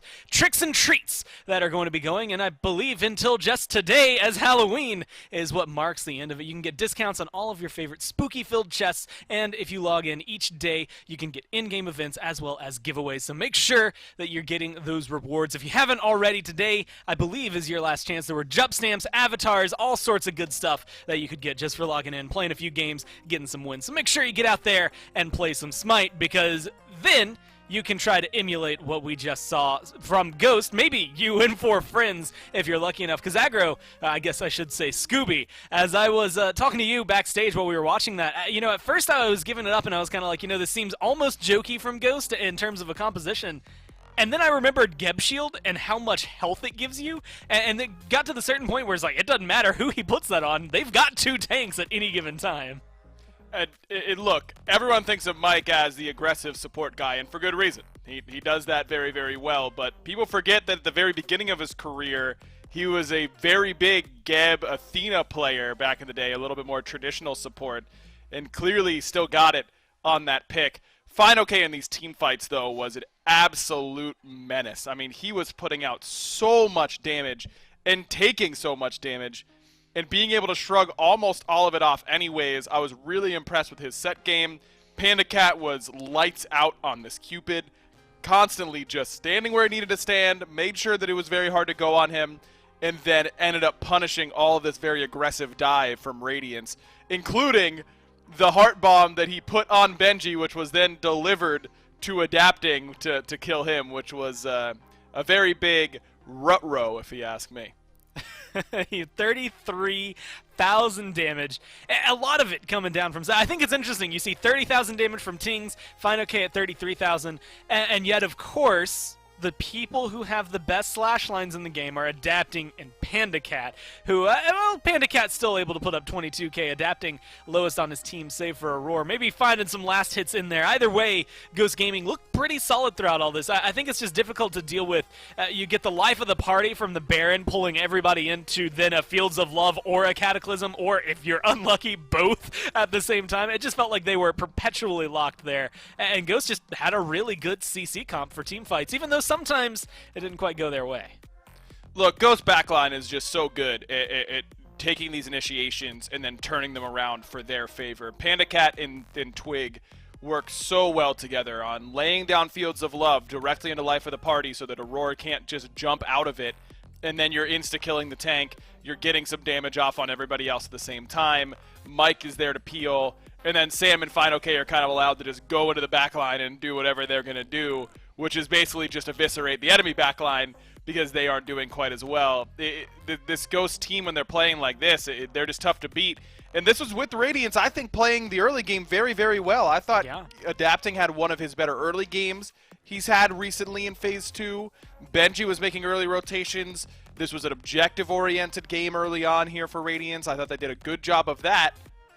It just wasn't enough. Ghost just out-team fought them down the stretch. Now, we can sing the praises all we want, but it still took them 38 minutes to find that win, right? So Ghost, even though they do a great job getting there, it takes them a little while to go forward with it. But we'll have to see what game number 2 is going to bring us, a trick or a treat, as it comes into it. Ghost, again, I think just as merits, and maybe this is bias that comes through, but with a name like Ghost, you have to win on Halloween. I think it's legally and contractually obligated for everybody. I'm not sure. We'd have to get some people who actually understand and maybe could read those things to really figure that one out, but that's how I would be leaning. So far, the bans are going to come out as, well, hey, just the same so far. I mean, Ghost, I don't know that you can run a comp like that back, but if the bans go the same way, do you try to? You can. I'm personally just never really a fan of going the same full 5 that you did. I mean, it's a little bit better when you've won versus when you've lost, but in my mind, these players are just so good, you can't really give them 2 looks at the same idea and expect to have a different result if you're losing or the same result if you've won. These players are just too good to get beat by the same thing twice oftentimes, unless you feel like you really outdrafted them super heavily, but Radiance makes the necessary adjustment, goes straight into the set pick first overall, which we can assume pretty safely this is going to be for Cyclone Spin. Yeah, I mean, an absolute monster and powerhouse on this pick the last couple of times we got to see it. It's almost ridiculous to think that it's going to come through just because of what we've seen. It didn't necessarily win all of those games for him, though. It was just one that was really, really strong despite the losses. It's something that we've seen from Cyclone Spin on a lot of picks, though. Tsukuyomi getting picked up in retaliation. These two worked kind of in tandem last time. Sam played it pretty well. Did a lot of split pushing that he was able to bring. They pick up the on her pretty early on. I mean, when it comes to contested, both Rom and Cupid still available. On her wasn't really that high on the list for a while. Agreed, but maybe this is just something for Panda Cat that he feels like he can create space up against this set. I mean, you've got the long-range slow from Shifting Sands, you've got a jump, and you've got the Impale to create space as well. maybe he feels like with the Heimdall band, this is the safest thing that he can go for. And I think it might really be the case, because sometimes the best safety that you can get is by being the aggressor. And Anhur can do that really well. I already covered how he can get Set off of him later on into the fight after Set starts to get some of those items. I like this idea if that's where the Anhur is going. Just try and out-pressure the Set early enough and then have some good defensive tools later on, as opposed to something like a Jing Wei where you're just running away for minute 1. Well, this got banned last time around. We got to see what the Nemesis can bring, but the Cabrakan was banned away from them in the second ban phase. Radiance going to grab that up early, presumably here for a roar because the Nemesis and the Set are there. I have high doubts that Adapting's taking it into the jungle, so getting some pressure. If it's a Cabrakan Set lane, I can only think of the damage that it's going to come through. Control aside, whatever else comes with it, it is just purely the amount of damage that those two can do together. This raw healing's going to be nice, and I think they're going to need it throughout a lot of this. They ban out the Morrigan. They now have to play some damage control in the mid lane here. As Radiance, I mean, that's a pretty terrifying 3. It is. A lot of damage coming from these 3. Not the most hard CC, even though Cabrakan has those 2 stuns and then the wall, but a lot of slows coming from Set and Nem, which is why I really love this raw pick right away by Twig, getting that slow immunity into the mid lane. It is a little bit vulnerable against the Cabrakan, of course. That wall can cause you problems, but there aren't many gods better at being trapped than Ra, especially when he can use that Solar Blessing, just drop it down at his feet and give himself a ton of protections, especially if he goes Lotus Crown here. You become so tanky with Lotus Crown the very second you drop that heal. And everybody getting that means Set will have some trouble, I think, figuring out who he wants to go for. But they have a choice to make here. Radiance ban away the Geb and the Cthulhu. It's going to be Khepri that comes through. And you had kind of highlighted it, but, Mike is known for the aggression, is known for making plays and setting him up. Khepri does just that. I'm sure Avrin is losing her mind in chat now that we get to see the hug bug come through. But this is, honestly, when it comes to playing Geb, I think the transition to Khepri is pretty easy. Very, very similar, but I really don't think that everyone should think of Khepri as a hyper defensive support. He has a lot of really good tools against a character like Set. You drop the 3 at him when you're next to him. He has to TP away. You just kind of play that angle, and then you've got your abduct if you can catch up to him, though Set teleport is pretty far. Chang'e is a more difficult one to lock down sometimes, but not for a character like Khepri. You use your 3, they use their 2, you abduct them. There you go. I think Khepri is really, really good at tank killing because he's got long-range CC and then a really long duration CC on the back end of that. Those 2 things combined are usually very difficult for tanks to deal with. Cabrakan can deal with it a little bit better than most because he is root immune whenever he's holding that 1. But unless he's got that 1 procced, I think that this Khepri can really cause problems for the Radiance frontline. Well, the Osiris locked in here last for Ghost Gaming. Maybe the anti-heal comes through. Maybe it's just the warrior prowess. He's going to be more than likely matched up against the Wukong. But how do you think that he fares, I think, altogether? I mean, Ghost make a couple of changes through here, some that they made the decision for, some that were kind of forced for them. It feels interesting. I don't know that, to me at least, that it feels Ghost Gaming, but at this point, they're the #1 seed for a reason. They should still be able to make this work, right?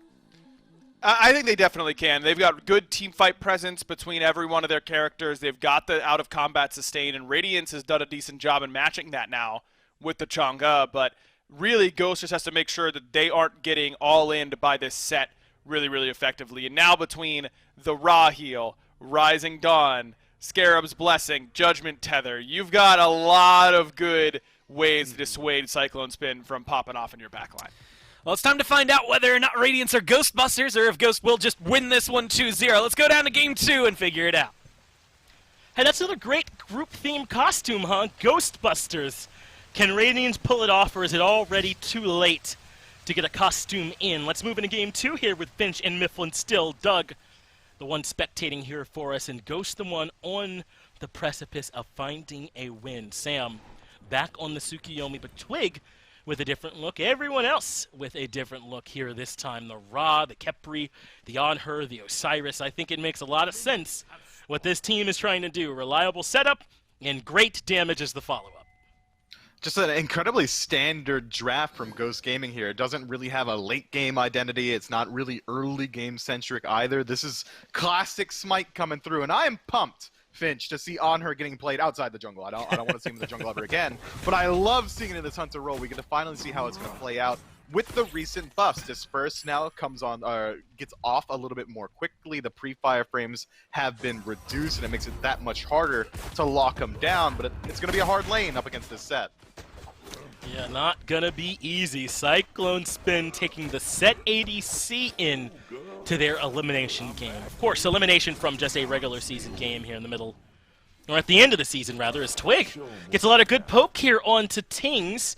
This is one of Chang'e's failings, especially in the early myth. It feels as though her clear can be a little slow, as Adapting blinks in, slow lands, and Fine OK only level 1, hides in the minions, and makes it out of there A-OK. He's low and doesn't have teleport, so that's still a bit of a win as Aurora gets abducted over in duo.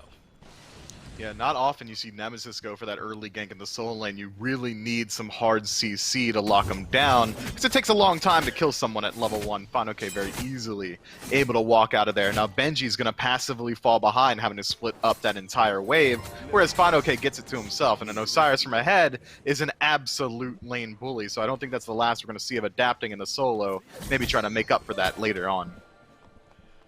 Osiris, one of the hardest gods to fight into, it feels like. That 1v1 potential is high with the tether out there, with the slows stacking up with the passive, so certainly I don't think Benji would say no to a little bit more help. As long as it doesn't continue to come at the cost of that wave tax, oftentimes your ganker will take a little bit of farm on the way in and out, so got to make sure it's balancing for them and they're getting the kill. Let's see, Fine OK managed to get a little bit of a level lead over there despite the pressure early. At least somewhat, you'd think, from splitting some of that farm over there. So, Myth, I know you said you don't expect Ghost to really be favoring any particular phase of the game, but what about Radiance? I mean, with the Chang'e mid, with a set ADC, when do they really want to start hitting the gas? Set ADC should have been hitting the gas 2 minutes and 20 seconds ago and continue to do so until that second relic comes online. Outside of that, this Chang'e probably waiting a little bit more so towards mid-game, which can get some utility, some cooldown online, and act as that battle mage. You can constantly find the poke, anti-heal this Ra, and try and fight out in that poke war. Outside of that, I would say that Radiance might be waiting for that team fight phase, that first Gold 3 fight, or even the Pyromancer around the 12-15 minute mark. That's where Chang'e hits her stride. That's where Kabrakan hits his stride as well. And it's a lot easier for Benji on this Sun Wukong to rotate out a lane than it will be for this Osiris, considering both went for Blink. Well, there's that aggression. Good impale from Panda Cat, though, will keep him alive for now. Now it's Mike that's locked inside the Tremors. But a defensive abduct gets him out of there. The trades, though, favors Radiance pretty heavily. They got the beads away from Ghost Gaming just now off that good Blink engage from Aurora. Yeah, nice play. Sanford Soccer just ticks off at level 5 as well. A slight lead in the jungle. It looked like Ghost Gaming may have wanted to move their way into the red buff, but instead stick around for that wave. A slight misplay, I'd say, considering that Nemesis wasn't level 5 yet and still isn't. Chang'e stuck under the tower, but instead, Ghost Gaming playing that same style that we saw in Game 1, a little bit slower than we're used to seeing. A patient sort of style there from them. They understand their moments, and they're going to wait for those and then look for a fight. But I think once Mike starts to rotate in Myth, I don't know if we'll see that same slow pace. I mean, a root or an abduct with a Ra and a Tsukuyomi behind you, both capable of doing damage from a range with Tsukuyomi's great poke. I think they've got plenty of potential, even with a Chang'e with all that safety from her too. Yeah, if her beads are down, she's likely dying before the abduct ends between Searing Pain and just Kusari Gama or any other of these Japanese-sounding names that Tsukuyomi has. Just so much poke, truthfully. But I think that it really is Ghost Gaming are gonna wait for the late game. I'm not really expecting them to go for this early pressure, especially considering that Radiance has got pretty decent control over here.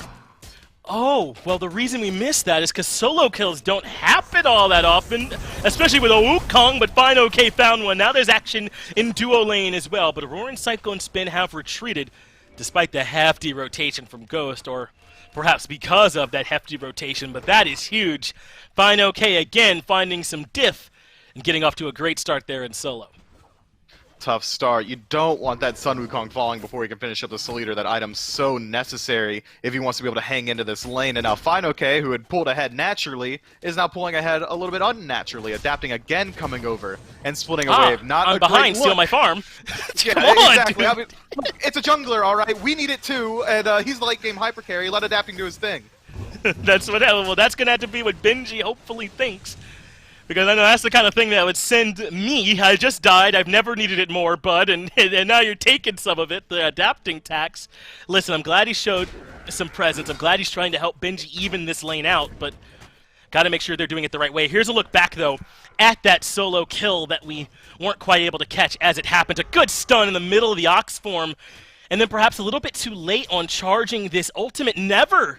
It looks like charged up there from Benji. I don't know if it was down already, but Fine-OK got that kill pretty cleanly.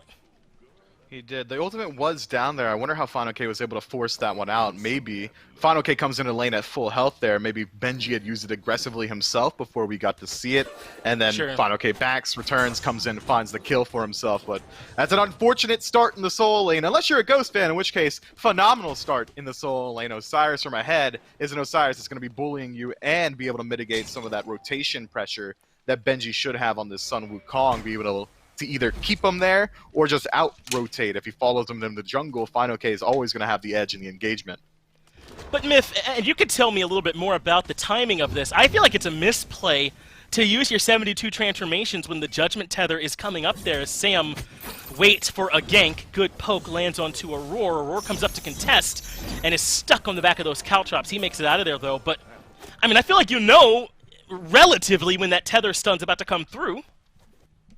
You do, but it seems like Benji maybe a little bit slightly off the timing, and that's the thin margins you play in the SPL. Once you're off on the timing, you could very easily lose your life, and now your blue buff as well. Sam for Soccer rotating in. An important bit of that interaction there that I guess that's off the mark, and Sam not one to let something go by. Once they got some pressure, he's stealing away farm. That's the blue buff invaded. Adapting, though, I believe, just got the purple buff invade in trade. So you actually like to see that. That's Radiance keeping things even across the map, and a big rotation from Radiance over to left. Aurora and Tings are lurking around the jungle. There's the tectonic shift landing onto Twig. They even put all three ultimates onto him, but Mike cancels it all out with the Scarab's Blessing. They're going to keep committing. They want this kill on the Twig. Cyclone Spin has to make his way in. It takes 4, but Twig ends up falling. But now the punishment is here. Adapting has been abducted. The Tremors are there. And it's enough for Tings to get the return kill. Radiance commit 3 ultimates onto 1, and it ends up working. They find a 3-for-1. Yeah, unfortunate ult from Sam for Soccer there. Only finds 1 tick of the Piercing Moonlight. That's not enough to finish off any of those kills, and he has to commit so much time amongst 3 members of Radiance trying to find the Kusari Gamma. Gets it canceled out, has to finish it off with auto attacks. Just a slightly sloppy play from Ghost off of a phenomenal Scarab's Blessing from the Capria. It's unfortunate, but Radiance play the aggression so well. Aurora coming in so deep into the jungle forces PBM to bring the Scarab's Blessing in towards the rest of Radiance. Cyclone Spin absolutely benefiting from that positioning. He's able to pick himself up a couple kills. That was huge, man. Absolutely huge that Radiance were able to find all those kills. I really thought that Scarab's Blessing was going to end up being the back-breaking play of that engagement, Myth. But as you said, Sam a bit off, and Radiance always ready for an opening are able to punish. So that brings us a bit back towards parity. Not necessarily in solo, where Fine-OK still has his lead, but Cyclone Spin a level and a half ahead of Panda Cat, and Big Man Tings with a lead over Twig. I don't think that was the plan, but Ghost suddenly find themselves in a very similar position to Game 1.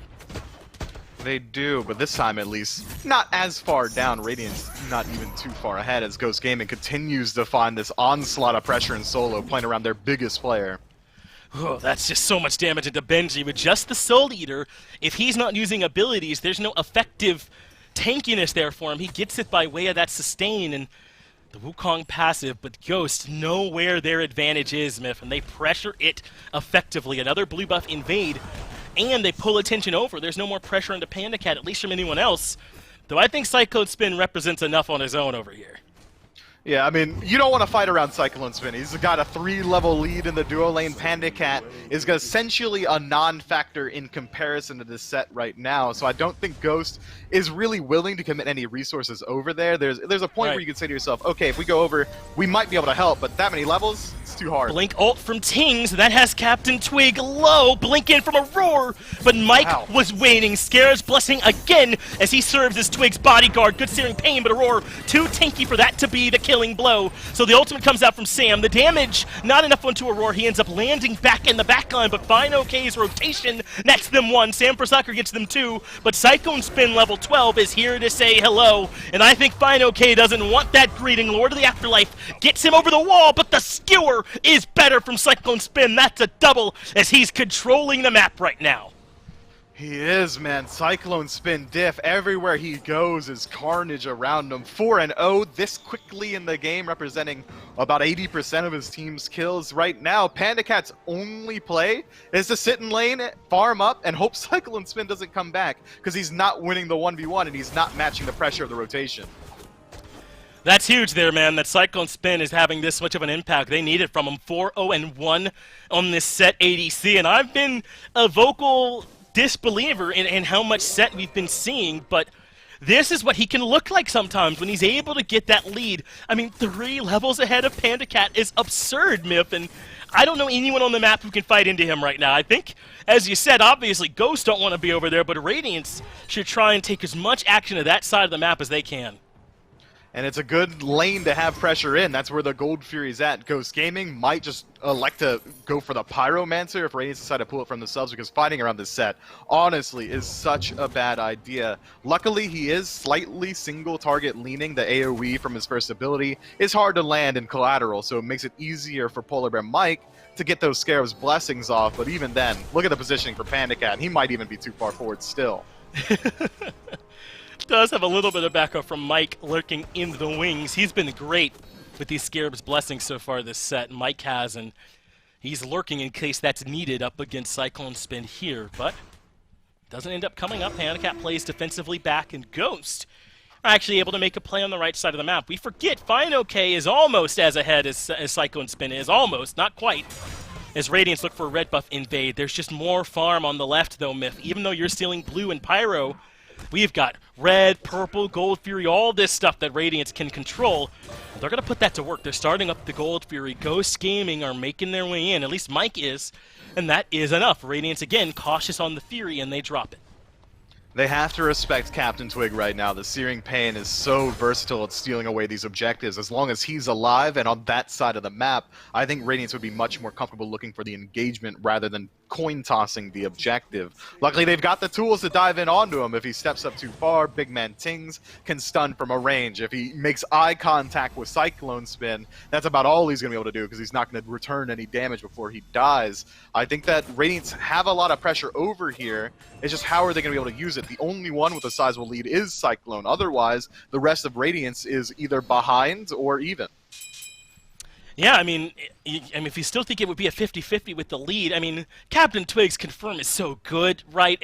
And Radiance are not guaranteed here in this spot, but here they are again starting it up. Ghost have the Oracle Vision. They know about this. Let's see how they like their chances, knowing that Twig is not here for the fight. Radiance able to secure it. Panda Cat was close with the Desert Fury, but the Fury does end up going over to the Order side team. The second Twig leaves the area, Radiance just snap to it, get to that objective, and steal it away. Fantastic play and recognition spotting out that back. And they've got a ward as well on that top left-hand side, meaning that the second that Captain Twig shows back up, had he shown back up in time, I think Radiance would have likely have dropped it. Fantastic disciplined play. It was great recognition as Radiance getting aggressive again.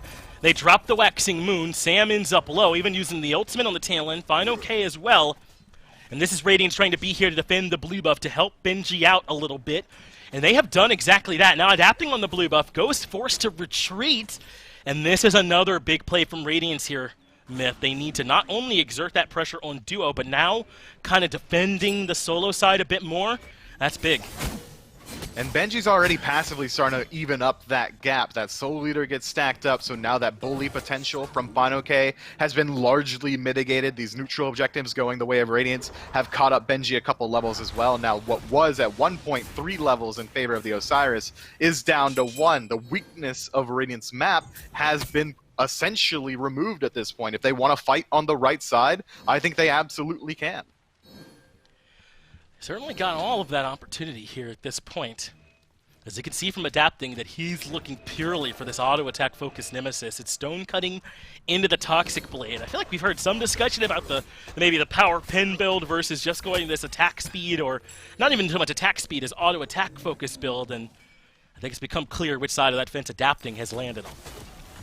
Yeah, I like this build from adapting a lot. Stone cutting into Toxic Blade means that he's likely going to win a 1v1 up against Panda Cat if he ever catches him isolated in the jungle as well. But Panda Cat also going for a nuanced build. The OD bow in the 3rd slot is going to help out a lot in these team fights. But already, I mean, how long are you sticking around in these team fights? When Cyclone Spin sees him, he's going to have to back up. He has no claim to step up in this lane, and he might even be out of position here, depending on what adapting chooses to do. A little bit of presence from Mike, though, has kind of pulled their attention elsewhere. Radiance go to purple as Aurora keeps the Khepri out of this one, and they're not looking to try and dive under the tier 1. They want the farm instead. But Radiance have 4 members on the left side. Perhaps they are now ready to look for a bit of a collapse underneath this tier 1. Cyclone's been adapting wait. Aurora comes underneath to at least try and lock them down, but Panda Cat lives, or leaves, with a little bit of help from Mike, and Radiance, whether it was the plan all along or they're settling, will take the tier 1. The tier 1 feels good for them, man. It's an awful feeling for Ghost Gaming having to give up that objective without any fight, but I think they make the right call. Radiance grouped up as 4 absolutely have the advantage there. Meanwhile, Final K was able to strip away that speed buff. Benji tried his best to defend, but already we're seeing that with Frostbound, with Glad Shield, that additional cooldown and power coming through with this new Glad Shield means that there's really no way for Benji to fight unless he's inside his lane. He needs the wave to be able to heal up with the Jinku Bang and the Master's Will off the back of this Soul Eater. Inside the jungle, it's going to favor Osiris every single time. Frostbound, such a big pickup for him, and you already covered the Glad Shield as well. So, yeah, I think Benji right to sort of give him a wide berth over there, but Cyclone Spin is so absurdly far ahead in this game. Level 18, outpacing the solo laners, the mid laners who've been farming well lately too. Ridiculous. He's in an absolutely nuts spot here at this point, and he has now decided to get more involved. He's here starting up the Pyromancer and daring Ghost to step in. They have the Pyromancer down to about half HP. Ghost are right outside and waiting to see their opportunity, as now Aurora has pushed his way in. Right behind him is Benji, and they lock down Twig first. Radiance get Pyro. Twig gets saved by the res from Mike again. But I don't think Radiance are kicking themselves too much. They got what they came for in the objective.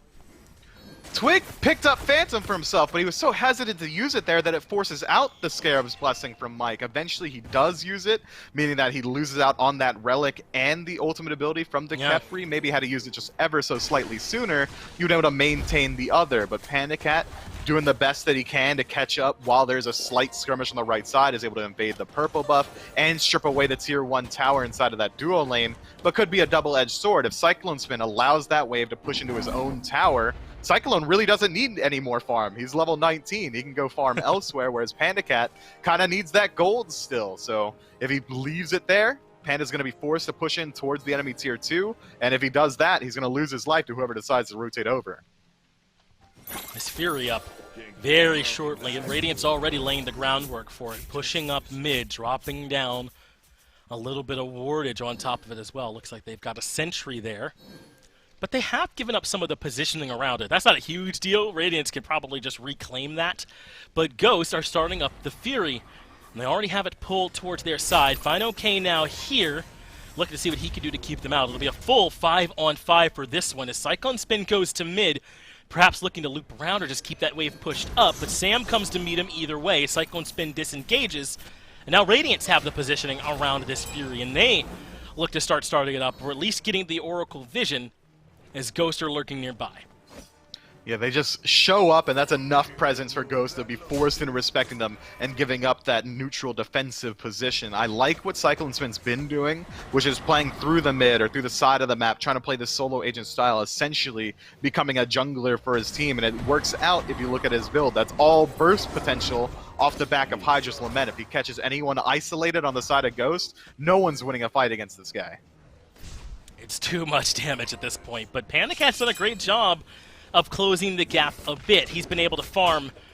And when you're that hunter that's behind, or if you're Mike, then you're in some trouble. Good dash, somehow able to get Mike out of there. Searing Pain connects with Adapting, and he has to retreat. So now Fine OK is starting to swing away. He gets the two-man stun with the tether. Aurora is stuck in the Desert Fury, and PandaCat finds a much-needed kill. And somehow this Chang'e is low. Fine OK with the Lord of the Afterlife dunks him immediately, and Ghost find the 2 for 0. Myth, what a well-played fight.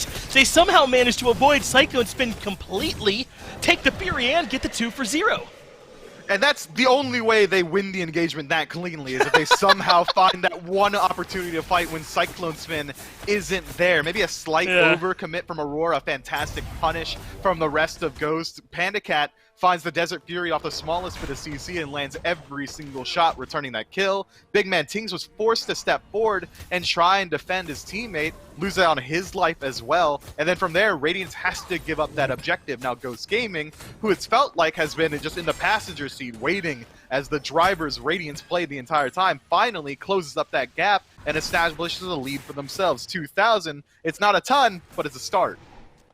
I mean, Myth, is there something to be said for maybe having all their eggs in one basket in this one? They need Cyclone Spin to effectively be their lead, and in that one particular skirmish, he didn't quite have the opportunity, and Ghost were able to win it handily.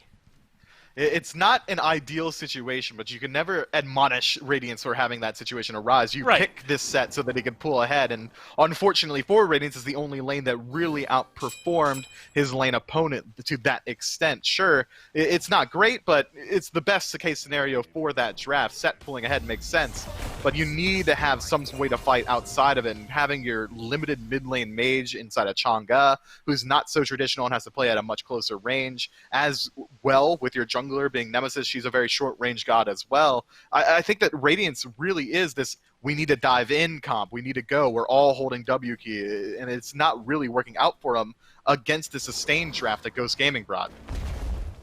It isn't, at least in that fight. Again, I'm with you. Certainly not a critique of giving Cyclone Spin the lead, but I think at least somewhat of a drawback that Ghosts were able to exploit was that was where most of the lead was. And we're also seeing Tings doing a bit of a squishy build. I feel like sometimes we see Chang'e's go a bit tankier with like a Lotus Crown or at least something in there, but he is just all in mage, relying on that second ability, and we saw him get blown up in that Fury fight. He did, but going forward, I think Radiance still have the potential to fight. Every single one of them is rapidly approaching 20, except for the support, who's almost at a level of parity, only one level differential between PBM and Aurora. So I think Radiance have the capacity to fight, but they need to take it on their own terms. They need to be grouped up around Cyclone Spin. The first bit of CC that Aurora finds, be it through the cage or through the stun, has to result in a kill, and they've got the tools to do that. This Nemesis ultimate to strip away defense, BMT as a long-range follow-up CC, and even Cyclone Spin on this assassin doesn't necessarily have to dedicate himself onto the dive. He can set up as many terracotta soldiers as he wants and shoot them from a range. Radiance have the ability to find these picks, but so far we've been seeing hesitation. Even in that last engagement around the Gold 3, it was off the back of Aurora finding CC, but there really wasn't any follow-up to force Ghost to retreat. Mike alone, depending on how much Radiance want to commit. Aurora uses the tectonic shift, but a little bit too late there on that one, and that means that Mike is able to make it out of there easily. And Myth, I think that's a pretty big win, especially if your name is Twig. Having a fight where you don't have to worry about that ultimate's going to make things a lot easier for him. It will. He gets to maintain his Phantom as well, so now Ghost can surge forward, find some pressure, and potentially take the defensive positioning around the fire. Aurora going to surge forward, though. Fine OK here. Searing Pain on Aurora as Tings uses a one-man ultimate onto Fine OK. I mean, was it just for Peel to keep Aurora alive there in that spot? Tings' ultimate is very valuable. He's got 30% CDR. I can't beat him up too much for it. You got to be loose with it, but they need that ultimate to be big. Yeah, that's the biggest ultimate that they have inside these team fights. If he's not getting 2 or 3 targets, I really think that they've lost out a huge bit here. Ghost Gaming absolutely happy with how that one goes. And just for comparison, Searing Pain getting traded out in exchange, not a huge deal. Sure, that's your confirmation on objectives, but Ra's ultimate's going to come back up much more quickly. Now, Radiance have to wait. I don't think they're willing to fight while BMT doesn't have his. Is he really only 10 seconds away? Easy life, I guess, for the Ra's. His cooldown seemed to be something like half or so. Gonna be online faster, but he did use his a bit sooner. No, it was pretty close timing, you're right. So actually has a Raw thing, since he has his up pretty quick.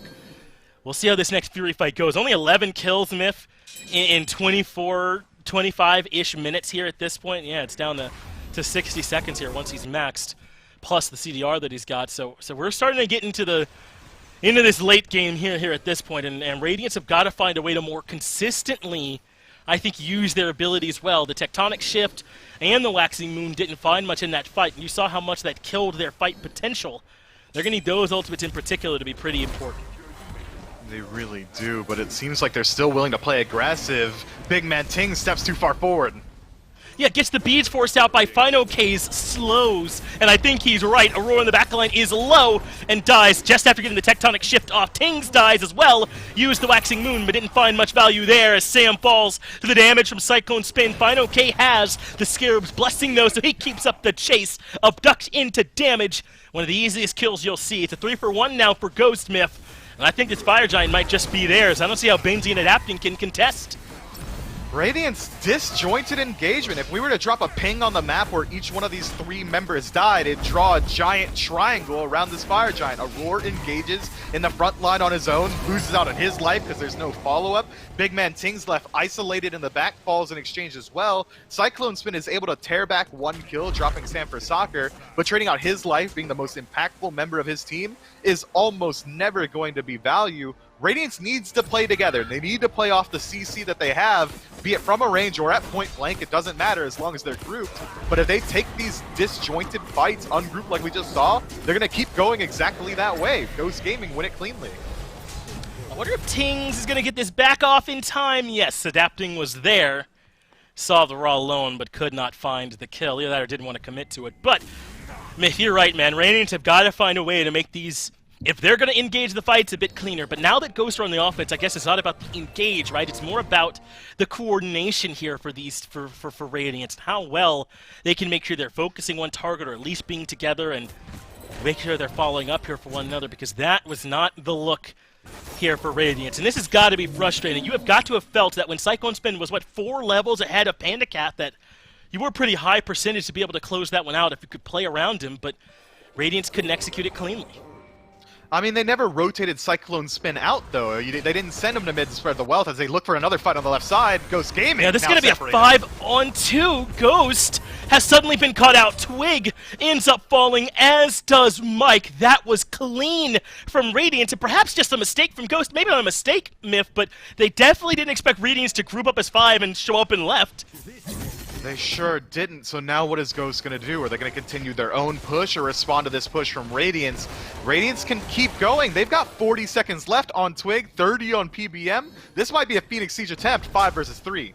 This is a huge play for Radiance. This is a critical moment for them. What can they get off that play? Into the backline go Benji and Adapting. Sam uses the ultimate, but cannot get away. Adapting is better and cuts him down. Now Finok and Panda Cat have to find a way to defend alone. The left side Phoenix is low, dropping down below half, and that will be Radiance's prize. They claim the left side Phoenix, and Ghost Gaming can't hope to defend it. Crushing that Fire Giant push as well. Now only Finok and Panda Cat still have that around their belts. They could still look, potentially once they're grouped up as 5 again, to push down that duo side and get back a tier 2 or even a Phoenix, as Finok kind of following Radiance to the jungle, seeing if he's able to catch anyone out lazy backing, but it seems like they've thought better of it. That's huge for Radiance. That's a ton of aggression lost. That hurts for Ghost, right? I mean, what an odd play there is Finok, Lord of the Afterlife closes the gap, but no longer is this a 1v1. Adapting has showed up. And Myth, it all starts with that gank over there in left, right? And that's what we were talking about. You know, is that just a situation where Radiance make a good play, or should Ghost be more grouped there? I think it's not even that Ghosts weren't grouped, it's just that they didn't push out of base together. They were all going to group up on that side. It's just that the first two members stepped up a little bit too far into Radiance's territory. This is a strategy that we've been seeing time and time again in the SBL, where once one team gets Fire Giant, the other team will group up as 5 in the jungle and see if they're able to catch anyone slipping up. This time, it is Ghosts getting caught out. A slight misplay as they get caught with their pants down, essentially. Yeah, just great recognition there from Radiance that they could find, I don't even know if you want to call them stragglers, but just certainly 2 members without any backup. Ghosts, though, seem undeterred. Pandacat still has the Fire Giant buff for 20 seconds. They use it to claim the tier 2 tower in left. They're pushing up the lane where the Fire Minions spawn to make things safer, and they're going to try and force their way in for a Phoenix. Radiance don't have their feet set here for the defense. Benji gets zoned out. Big ultimate for Tings. Does find 2 in the backline, and Aurora blinks in to try to capitalize, but he gets silenced. Meanwhile, Fino K and Sam dive well for the pick onto Tings, but it costs Sam his life. Aurora dies, slamming the ground for everything he's worth. As Adapting gets pinned, it's a double kill for Pandacat on the left side of the map now with the 4v2 advantage somehow. Ghost might just be looking for a counter int. Myth, how did this happen? Ghost were in Radiance were in a great position, and now Ghosts are here looking to close out the game. The Titan is low. Benji blinks in first. Cyclone Spin behind, but the Abduct is there for the interrupt. The beats come out, but Cyclone Spin can't live through the damage. He dies first, and Ghosts have done enough at this point. That is the set as they find it 2-0. Fantastic play there. We're going to see it at the tail end, exactly what happens when it's only single target damage left available to take out Ghost Strap. You said it was a 5v or a 4v2. Might as well have been a 5 with the Scarab's Blessing. But no, look down. The glass, you need your glasses. Oh, Put them on. Okay. Oh, wait, yeah, me too. Oh, I can't see anything without my beard. That's a classic Shaggy line, obviously. Can't see anything there without the beer. But I think that you make a great point, Mifflin, in that last team fight there, right? Ghosts, I think, recognize a window where they can push. Radiance were not even set initially to defend that left side Phoenix. I don't think they expected that aggression. They didn't. They weren't ready for it, or had they expected it, they overcompensated or overestimated themselves in that engagement. But even then, Ghost Gaming, in the exact same situation as they were in Game 1, even in losing those 2 members, don't have that much that Radiance are able to do. They can't go for the end because there's still 2 tier 2 towers up. So still, a calculated loss from Ghost results in a win. It does. Just well played there from Ghost Gaming. Even when they don't necessarily have a whole lot to gain, they bring their A game and continue to be the best team we have here in the league. That's going to do it here for us. We'll have everyone else break it down on the desk right after this break.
We'll Ghost do it in 2 here, and a little bit faster in game number 2. I think Radiance, at least for me, aggro, it feels like the exact same story, right? Early game, a lot of good control from them, a lot of Cyclone Spin, realistically, from the early game, and then as it goes on, Ghosts just get a little bit better at the team fight. They start taking the objectives, and they force Radiance into just awkward positions to fight.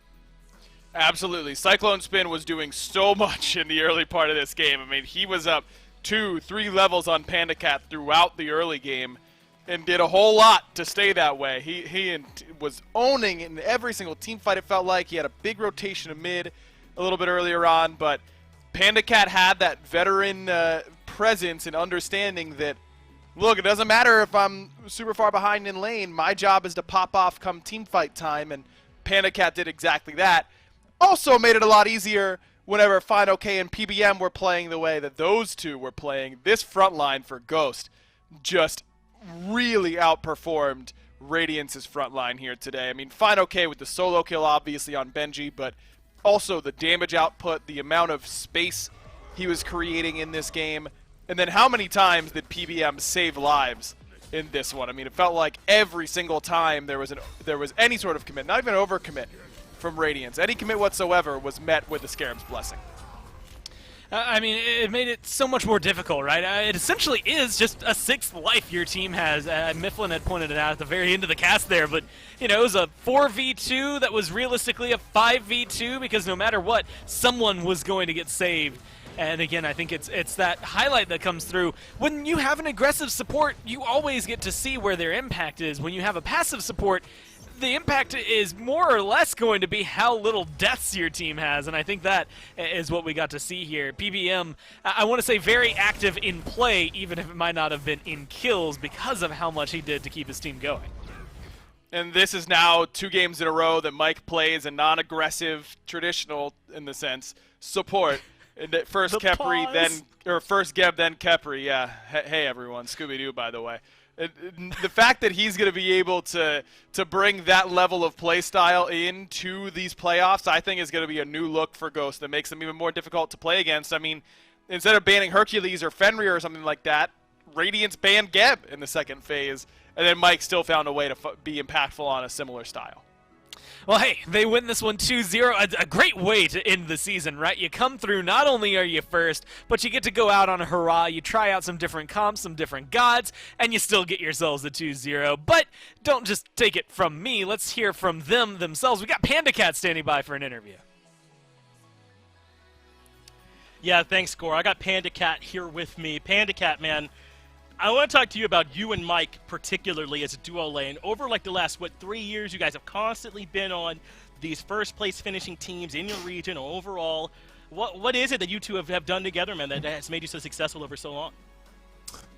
I don't know. I think we're quick to adapt to metas and kind of build our own metas around picks. I think we synergize very well, and we just kind of know what one another is going to do before we even do it. And I don't know. I think Mike and I are just kind of years ahead of everyone else, and I don't think anybody really comes close to us, and they won't until we stop playing together. Hey, man, I know you're being confident, but I think you guys have a lot that backs that up. Game 2 maybe wasn't the best case for it, though. Cyclone Spin got a big lead over there in the duo lane. What do you have to do in games like that when your lane opponent is on a lane bully that's far ahead to still come back and get the win later on? You kind of just have to keep your composure as well as you can. Like, sometimes it's a little frightening to see somebody 3-4 levels ahead of you stealing all your jungle, running around like kind of rampant and like untouchable. But you kind of just got to keep the like I said, the composure high and just keep reminding yourselves that you do win this if it comes late and things like that. I think we did a great job doing that, kind of not overreacting to anything. He was a couple levels ahead of me, but you know, that's just the nature of the character and the nature of their play style. He got really fed, so be it. Just gotta get to late game, don't give him any more picks, and just play slow and play smart, that's all. Hey, man, you got a critical pick at a Gold Fury fight while you were still way far behind, so I think you did a great job of maintaining that composure. So now we're looking forward towards like playoffs and Worlds. You all are coming in as this #1 seed. What is it that you think you all have done in the regular season that you have to make sure that you do here in playoffs and at Worlds to be able to finish first, as I guess you guys are favorites to do? I honestly think we're our biggest enemy, like in terms of consistency and whatnot.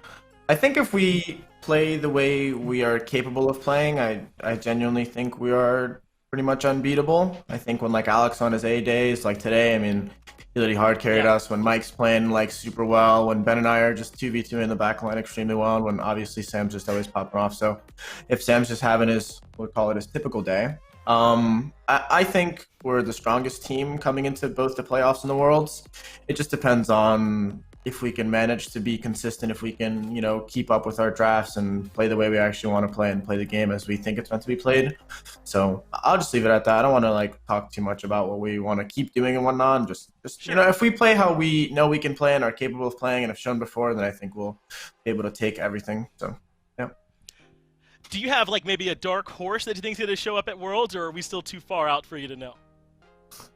I genuinely think Radiance is still going to be nuts, and I think they're probably going to do extremely well at Worlds. I think PK can make it through. I mean, they are kind of like playoff and LAN, quote-unquote, animals. Like, Paul's really good on LAN and whatnot.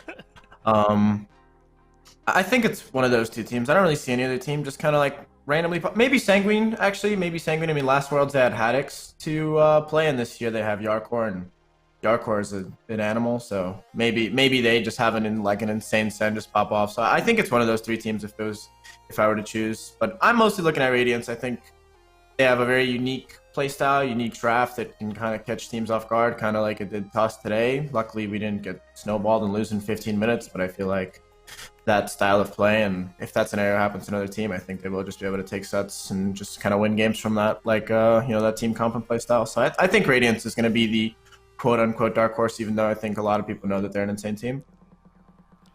Well, thanks for taking some time to talk to me, Panda Cat. Congrats on finishing up there at the top here over the split.